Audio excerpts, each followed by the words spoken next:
Good evening, ladies and gentlemen. I'm Ryan Bijan, host of Cowtown Movie Classics, and tonight we are celebrating the 215th birthday of America's legendary master of mystery and terror, Edgar Allan Poe.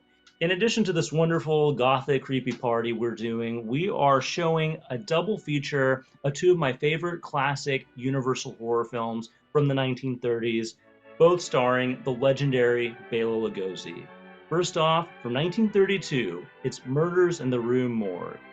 Tonight we are welcoming back Cowtown Movie Classics favorite, expert film historian and author, Mr. David Del Val. How are you doing tonight, David? I'm doing really good. And you're showing two of my absolute favorite Bela Lugosi movies, Murders in the Rue Morgue and the 1934 Black Cat.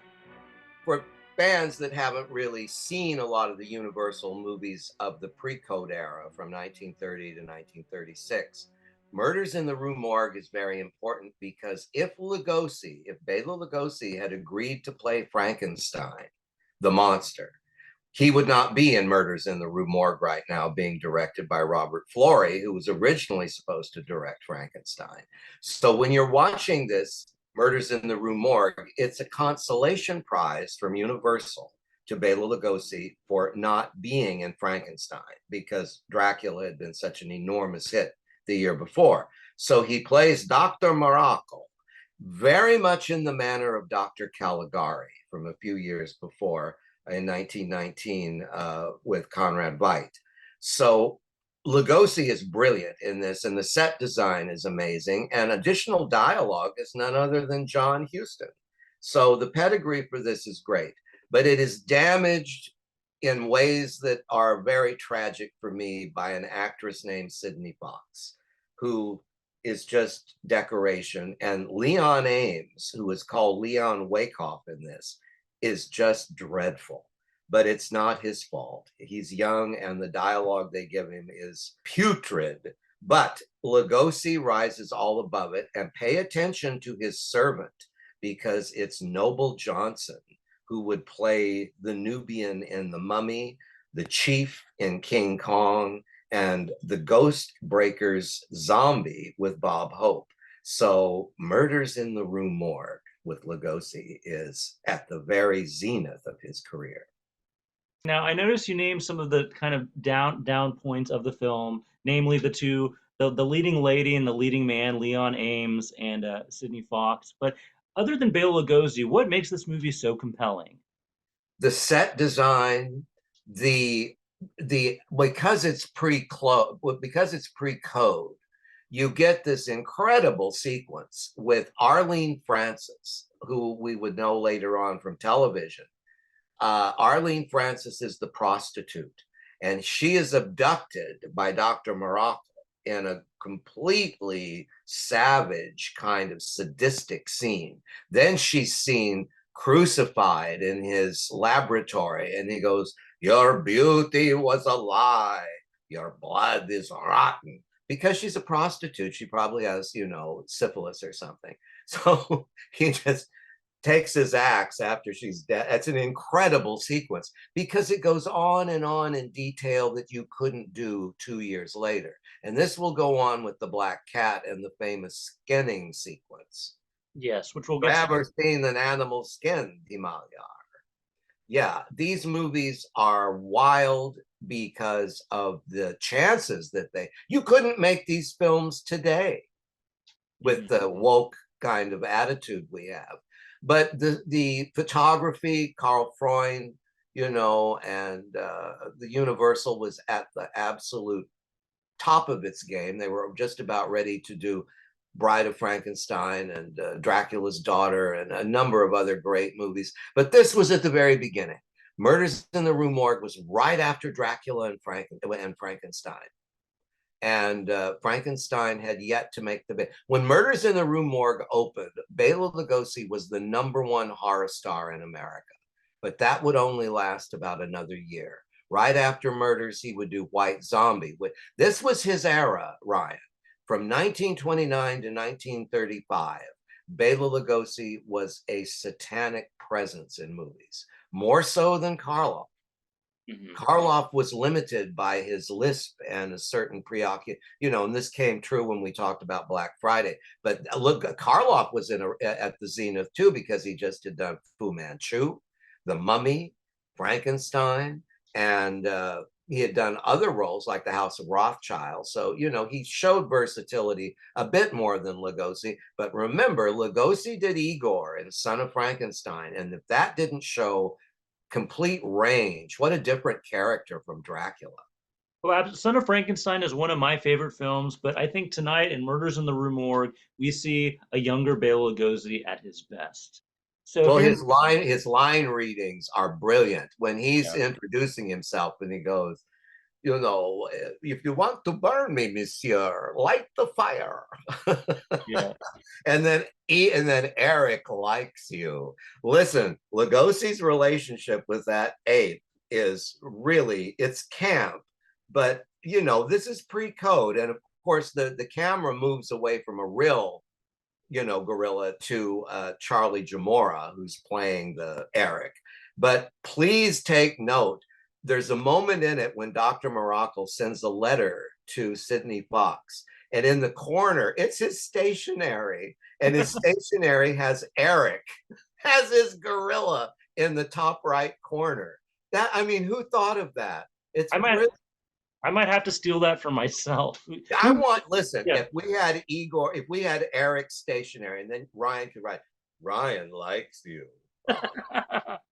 But no, Yeah. there's so much to recommend it. But isn't it true with a lot of horror movies and in science fiction movies in the 50s too, that, great movies and monsters were always thwarted by all this secondary narrative, which is expository filler, as we call it, Yeah.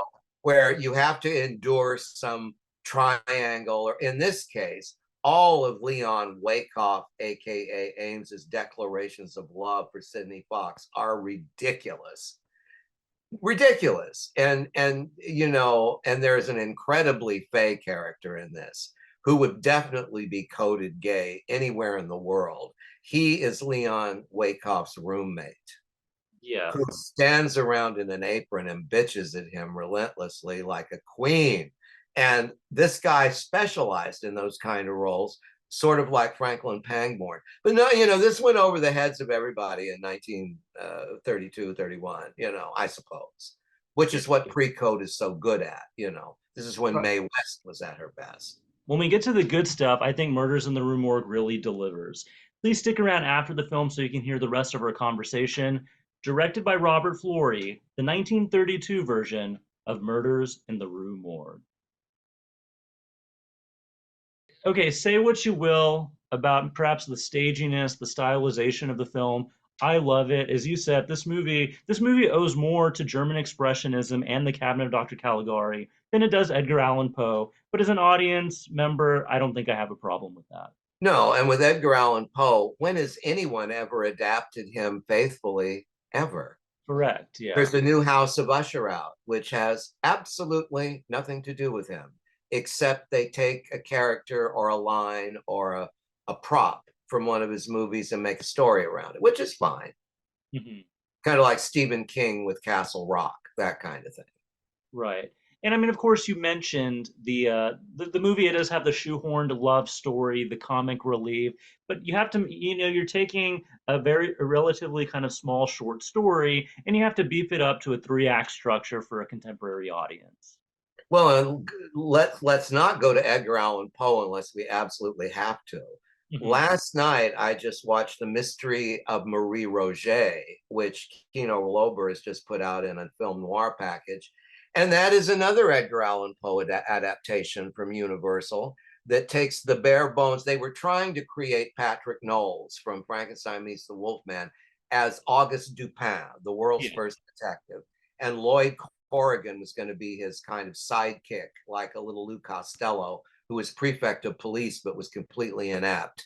And that kind of fell a little flat. Yeah. But the joy of The Mystery of Marie Roget was Maria Montez walking around saying, "What do you mean I don't know what you're doing?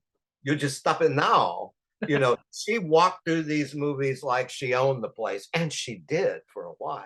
Yeah. I love Maria Montez, but I would never accuse her of acting. Never, ever. She was Maria Montez, and don't you forget it. But once again, they really didn't go back to Poe. Right.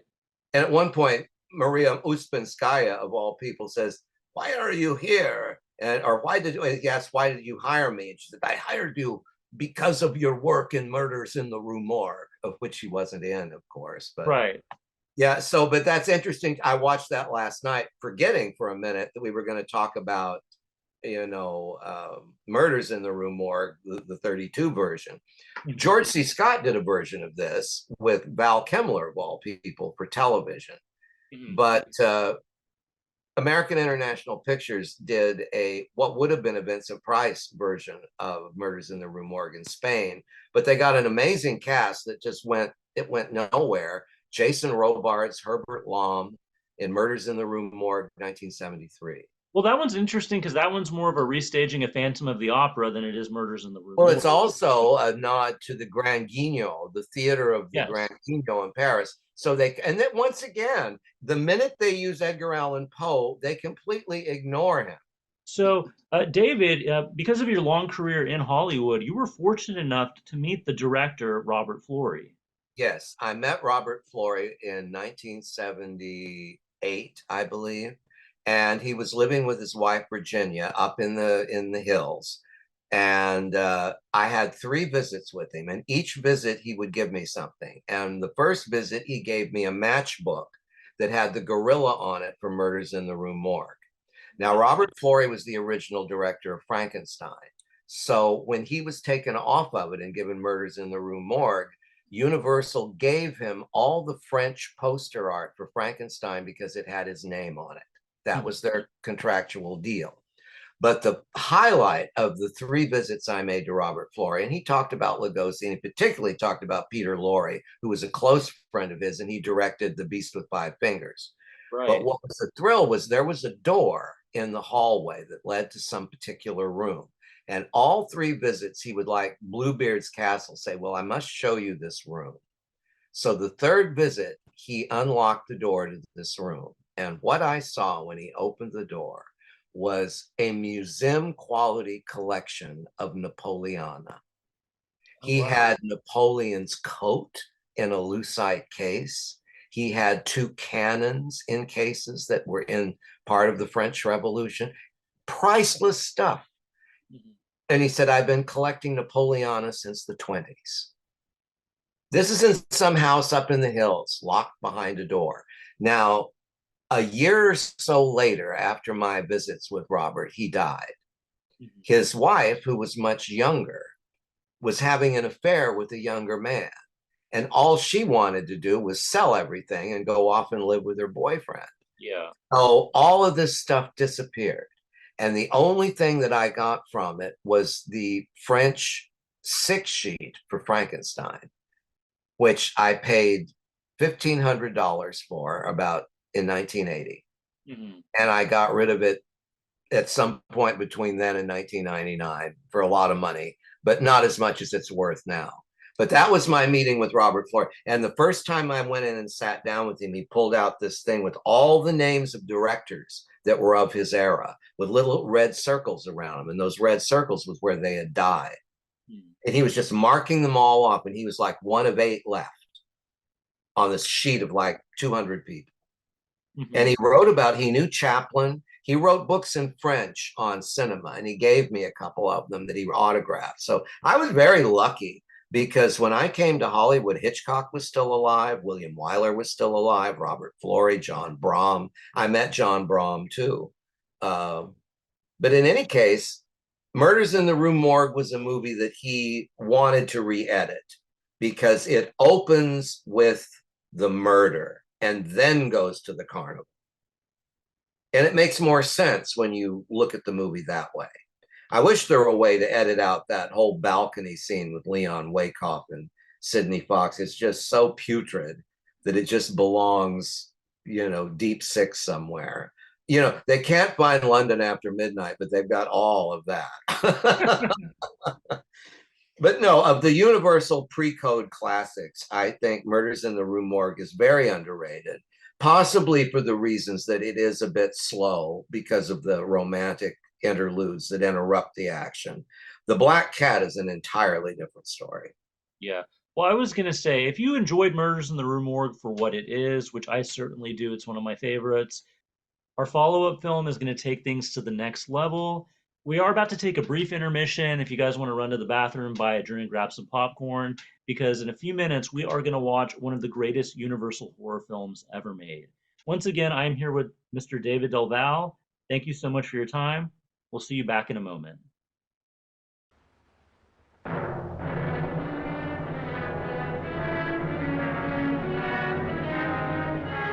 All right, welcome back, ladies and gentlemen. I'm Ryan Bijan, host of Cowtown Movie Classics, and we are once again joined by the legendary film historian, David Del Val. How's it going, David? It's going great, and I'm thrilled we're talking about The Black Cat of 1934 because it's my favorite of the Universal Golden Age movies. It's right up there with The Bride with me. I love The Black Cat. But The Black Cat has a checkered history. Part of it has to do with the fact that the movie was made with Karloff and Lugosi working together for the first time. So this movie was destined to be a big hit, and it was. It made a lot of money for Universal and established Karloff and Lugosi as the reigning kings of horror in the entertainment business, not just Universal, but all over the world. But all of this would be short-lived because during the making of this movie, Edgar Ulmer, the director, would fall in love with his script supervisor, Shirley, who was married to a Lamley relative. And at the end of this film, when it got ready to be released, a number of things happened. Ulmer gets blacklisted, the movie gets cut. What I love about this movie is when it opens, originally it opened in a cathedral with David Manners and Jacqueline Wells getting married. You actually saw the wedding, then a cut to the train station, then the ride into Oblivion when Lugosi joins them. Now, Lugosi's role in this when they were filming was that of a diabolist himself. He was a villain, he was not a hero. And he was going to Mamarouche to participate in the Black Mass that Himalayar Polzik was about to perform. And they both were going to like rape Jacqueline Wells. That was their point. But halfway through the production, Lugosi, kind of wondering where he was going because he was still a huge star. He said, I don't want to play a villain anymore. I want to be the good guy. So they had to rewrite a bit. But the main reason they rewrote is because while Ulmer was filming, Carl Laemmle was in Europe. He wasn't paying attention to what was going on in Universal City. When he came back and saw what Ulmer was up to, for example, the Black Mass sequence originally was going to be freaks, like Todd Browning's Freaks. Ulmer wanted to find people that were deformed. This would not happen again until The Sentinel with Michael Winner, who decided to show the Hellmouth with real, very disgusting things. But Ulmer wanted to do that too. He wanted the Black Mass to be full of grotesques. Well, that got cut. Then he wanted sequences where when the girl screams during the Black Mass, in the original script, she's having an orgasm. Well, at Universal, you don't have orgasms. You just kind of scream. But notice that when you're watching it, because it'll make it a lot more interesting. But what did remain, the weird relationship between Karloff and Lugosi, where Lugosi winds up skinning him on a rack, how that got past the censor. Well, there were no censors. Well, there were censors, but in pre-code terms, the code was there, it just wasn't enforced. So it wouldn't be till 1936 with Dracula's Daughter, which also, like The Black Cat, was going to be a far more perverse movie if James Whale had directed it, because the outline for Dracula's Daughter involved Dracula being cursed by a wizard and turned into a vampire. And his daughter walks around with S&M gear, and she's got a dwarf that follows her with the silver tray with torture implements on it. Yeah, this is gonna fly real big over there at Universal City. So, but Whale did this deliberately because he didn't want to make Dracula's Daughter, but he got out of it. And Lambert Hillier, who directed Westerns, wound up doing it. And oddly enough, it's a very perverse movie anyway. simply because of the subject matter of the woman being the kind of female Dracula. That wouldn't really happen until Carmilla and Ingrid Pitt's Vampire Lovers back when we get to the 70s. But in any case, the Black Cat is a glittering reminder of what pre-code horror could be. A beautiful amalgamation of classical music, Bauhaus design, Art Deco, and shades of incest, homosexuality, bestiality, Satanism, necrophilia, you just name it, it's all there. But what footage was done before the Lemleys put their foot down? Karen, the daughter who he's sleeping with, by the way, you are the core and meaning of my existence, and he kills her in the next scene. So there's definitely a narrative jar there.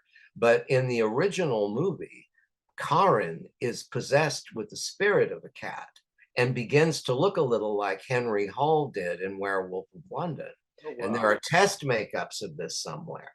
Now, on top of that, when they have the car accident on the way to Mamarouche, up in the sky, there was supposed to be a giant silhouette of a cat, a giant cat.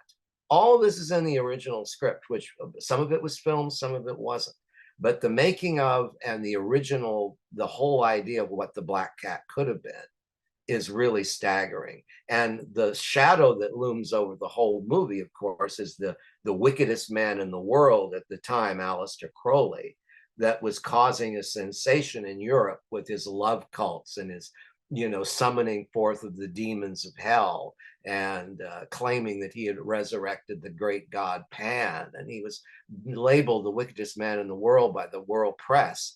And Himalayar Polzik is sort of based on him.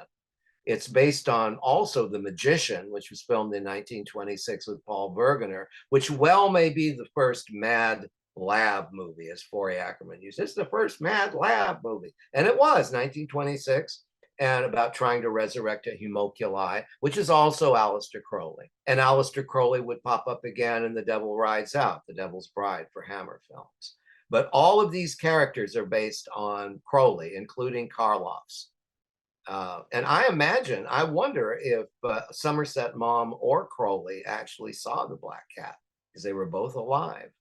Yeah, that's a really good question. But yeah, it's amazing that this film is as well done and compelling as it is, with so many cooks in the kitchen, so many revisions. I would agree with you. This movie is up there with Bride of Frankenstein as the very best Universal horror film.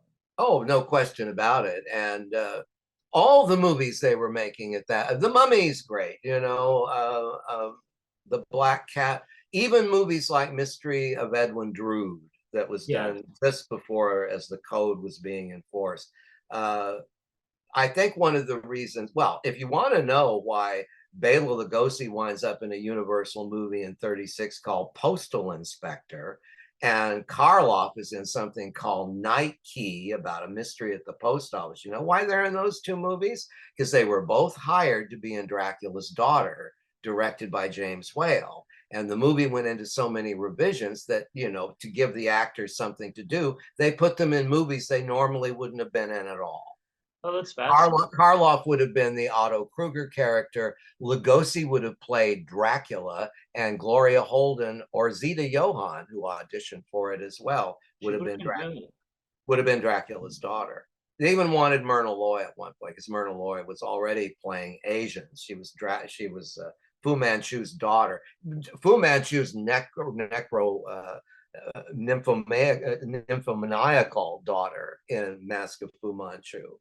Yeah, and that one's a lot of fun if you haven't seen it The before. Mask of Fu Manchu is right up there with Murders in the Rue Morgue and The Black Cat in terms of pre-code craziness. It's up there. That's one we're definitely going to have to do at some point, I Oh, feel. you got to. Because when Karloff someone described him as a drag queen like Carmen Miranda from hell. That's a fitting With description. his cha-cha heels. Well, David, thank you so much. If you're in the audience, please stick around after the film so you can hear the rest of our conversation from 1934, a movie that has almost nothing to do with Edgar Allan Poe, but we love it anyway. Director Edgar G. Ulmer's The Black Cat. I never get tired of watching this. You know, at the very end of it, when they're running away from Mama Rouge, in the original script, the guy that was driving them away was the director. Oh, really? Edgar Ulmer was Edgar playing Allan Poe. the Yeah, yeah, was playing. Now I don't know whether that remained. I have to look at it. I've seen it so many times. I'm ashamed. I can't just tell you right off the top. But the whole sequence where Karloff and Lugosi are like their final sparring, and what a great match for them. yeah. Karloff stripped to the waist and tied to that device, and then Lugosi at the height of his powers going, "Have you ever seen an animal skinned, Himalayar? I'm going to tear your skin away bit by bit." And then, of course, that in the original script, he breaks free after he's had half of his skin flailed off and runs toward the camera. Oh, jeez. This would have been, if this had been, and the wife turning into a cat woman, this would have been the most outrageous movie ever made had he been allowed to make it. But the real tragedy about the Black Cat, Ryan, is that Edgar G. Ulmer was never allowed to make another A picture again in his entire life. Yeah. He was sent to the nine circles of hell. Now, with working within the nine circles of hell, you know, PRC, Monogram, Yiddish theater, all of that, he managed to come up with Detour, Mhm. made in like 6 days on a budget of $1, and it's a film noir classic. Yeah. Bluebeard, I just did the audio commentary for Kino Lober. Now it's very, very highly praised by people that admire Ulmer, and a lot of people that admire John Carradine, of which I admire both of them, of course. And Yeah. I knew John, and I knew Shirley Ulmer. She was a neighbor of mine. And you know, I mean, Carradine loved Ulmer, and Carradine is in The Black Cat. It's his hands that are moving over the organ, playing during the Black Mass. And I'm trying to think of some other things. Well, the women suspended in those cases. Now that's a little bit like Bluebeard's Castle. Mhm. I think there is an influence of that. There's an influence of everything, and of course, notice that in The Black Cat, it's wall-to-wall classical music. Yes. Edgar Ulmer was a crazed classical musician, and guess what? I learned while I was doing the Bluebeard, and I'm wondering now if I mentioned it, probably didn't. Uh, he was given Franz Liszt baton as a gift, and so from all the movies he made in the 40s, he would come on the set with Liszt's baton, and he would direct with it. Oh, wow. So Franz Liszt baton was on the set of The Man from Planet X. Well, Isn't that's that quite the isn't that legacy. crazy? Why didn't I mention that on the comment? Oh well, Well, you'll get another chance. One thing I want to talk about is how I don't visual. want another chance. I don't I'm blame done with you. Bluebeard, Ryan. I'm Okay. done with Bluebeard. You can put it to rest. But I was gonna say this is such an incredibly stylish film. These Art Deco sets, Boris Karloff's really bizarre kind of hairstyle, And this his costumes. costumes. Karloff loved those pajamas Mhm. and that smoking jacket. And he particularly loved his black lipstick. Yeah. He's wearing black lipstick in that. Well, he pulls it off, and what's interesting about this is this movie doesn't get enough credit as, I mean, to me, at least visually, it's certainly influential on what we consider sort of the modern goth culture. Oh, one of the great tracking shots, one of the great voiceovers in horror films is when the camera starts floating through Fort Mama Rouge, Hmm. and Karloff begins the speech, "Are we not both the living dead?" And it's brilliant. And of course, there's a moment in it, I think one of Karloff's great moments is when the camera just gives him an enormous close up and he says, "You must forgive Dr. Vitagoth. He has an all consuming horror of cats." Hmm. It's just, he is so feline in that. And yeah, it's just got so much going on. And I can't watch it without thinking of what it could have been. Right. But there it is. There it is. The strangest movie made at that time. The only other movie that rivals it and equals it in many ways is Todd Browning's Freaks. Mm-hmm. Why Todd Browning didn't bring that same energy to Dracula, I don't know. Yeah. Dracula is such a static movie. I hate to say this. Of the two, and I will always watch Dracula. I love Lugosi's, it's part of his legend.